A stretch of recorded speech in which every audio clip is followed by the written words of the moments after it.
ይሄ መንግስት ቤተክርስቲያንን ሊያጠፋ ነው የመጣው ብሎ የሚያስቡ ሰዎችም አሉ። እሱን ጨምሬ በበልስ ይሻለኛል ከምቀንሰው ማለት ነው። የኦርቶዶክስ ሰቆቃ የማይታየን አይደለም። እንደው አባ ሰምተው እንደሆን ለመጀመሪያ ጊዜ እኮ በቀደም ሲኖዶስ ሲሰበሰብ አባቶች ናቸው፣ ጥበብ አለ፣ ዕውቀት አለ። እኔ ስልጣኑ ቢኖረኝም በእድሜ ብዙ ያውቃሉ፣ እነሱ ጋር ሄጄ ብሰማ ይሻላል ብዬ ተደርጎ የማያውቀውን ቤተክርስቲያን መጥቼ ከነሱ ጋር ስብሰባ ሳልፈል ንቀት ያለው ሰው እንዴት ወይም ጥፋት የሚያስብ ሰው እንደዛ አያረግምና እንደ መንግስት ባይታሰብ ችግር ይኖራል። እያየን እየፈታን ብንሄድ ነው የሚሻለው። የኦርቶዶክስ ቤተክርስቲያን ሁሌም እንደምለው ለኢትዮጵያ ሐውልት ናት። ሐውልት በማፍረስ የሚከብር መሪ የሚከብር መንግስት አለ ብዬ በግል አላምንም። ነገር ግን ኦርቶዶክስ ለሁለት ተከፍላ ለ20 ዓመት አንደኛውን እያወገዘ የሚኖርበትን ትልቅ ተቋም አንድ ብትሆኑ ይሻላል ብሎ አንድ ያደረገ መንግስት ኦርቶዶክስን ሊያፈርስ መጣ ሊባል አይችልም። ሼህ ሁሴን ጅብሪል አላህ እንዳለ በምን ታውቃለህ ብሎ ጠየቀው ይባላል። ሙሄም ጥያቄ የፍልስፍና ጥያቄ መሆኑን ስለሚያውቅ በፍልስፍና መንገድ ሲመልስለት ካላሰብኩት ያውለኝ ያለው ይባላል።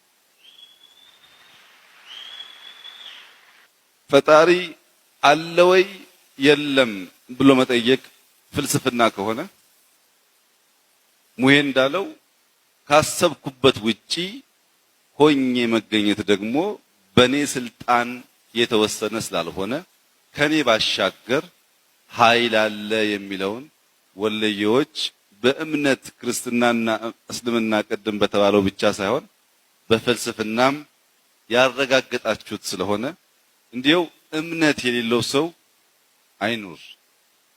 እምነት አስፈላጊ ነው። ኦርቶዶክስን ላጥፋ ብሎ ሚሳኤል ቢያንጋጋ ሰው ኦርቶዶክስ እንደማትጠፋ ሰው ማወቅ አለበት። እስላምም እንደዚሁ ማለት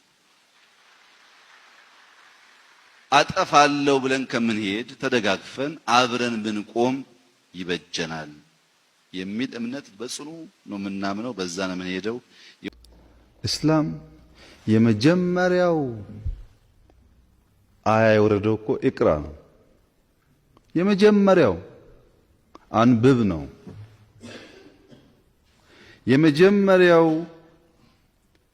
ማንበብ መጽሐፍ መሆኑ ብቻ ሳይሆን ኢትዮጵያ ውስጥ በሁላችሁም አካባቢ ቀለም እየተበጠበጠ ጣውላ ላይ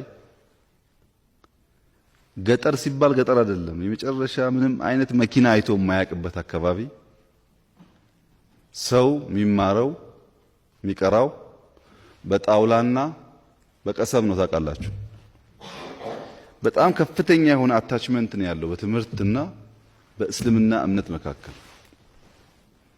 አንዴ ወደ ባሌ ሄጄ ድሬ ሸክና ሁሴን ያለው መስጂድ ጋር ያሉ ሰዎች ሲነግሩኝ በድሮ ዘመን ድሬ ሸክና ሁሴን በ60 ቋንቋ መድረሳዎች ቁርአን ያስቀሩ ነበር። በ60 ቋንቋ አሉ። ቋንቋ ሳይወስናችሁ ባህል ሳይወስናችሁ በሄዳችሁበት ሁሉ እናንተ ሳትታሰሩ ሳትሞቱ ሳትደሙ ስልጣን መያዝ ግን አታስቡ። አሁን ችግር የሆነው እንደፈለግን እናባላለን። እኛ መታሰር የለብንም። ቢኮዝ እኛ የፖለቲካ ፓርቲ አባል ነን፣ በቲቪ የምንታወቅ ሰዎች ነን። ለማባላት ቀንደኛው ባለቤት እኛ፣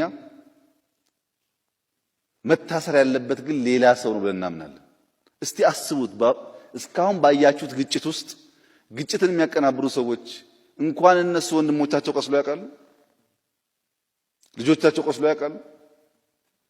የድሃውን ልጅ ማባላት መብት፣ የድሃው ሲታሰር የህግ የበላይነት ማለት ትክክል፣ አንተ ስትነካ ስህተት። እንደሱ ብዙ የሚያዋጣ አይመስለኝም። የሚያዋጣን ነገር የእግር ኳስ ጨዋታን መሰረታዊያን ማወቅ ነው። ቀላል ነው ፎርሙላው።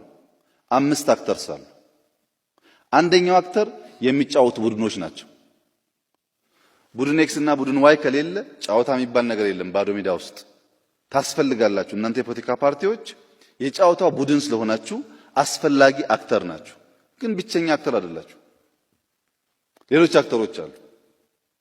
ቡድኖቹ የመጫወቻ ሜዳ ያስፈልጋቸዋል። የመጫወቻ ሜዳ ከሌለ የሚሆነው ምንድነው? ቡድኖች አሉ በቴሌቪዥን ማንቸስተር እና ቼልሲ እንደሚባለው በርቀት የሚያዩ ይሆናሉ እንጂ ሜዳ ውስጥ ገብቶ አይጫወቱም።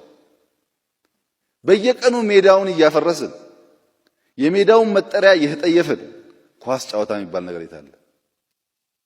ሀገር እያፈረስን የሀገር መጠሪያ ዲና እያደረግን መጫወት አያስፈልግም። ፖለቲካል አኒማል ከሆን መጀመሪያ ሀገር መኖር አለበት።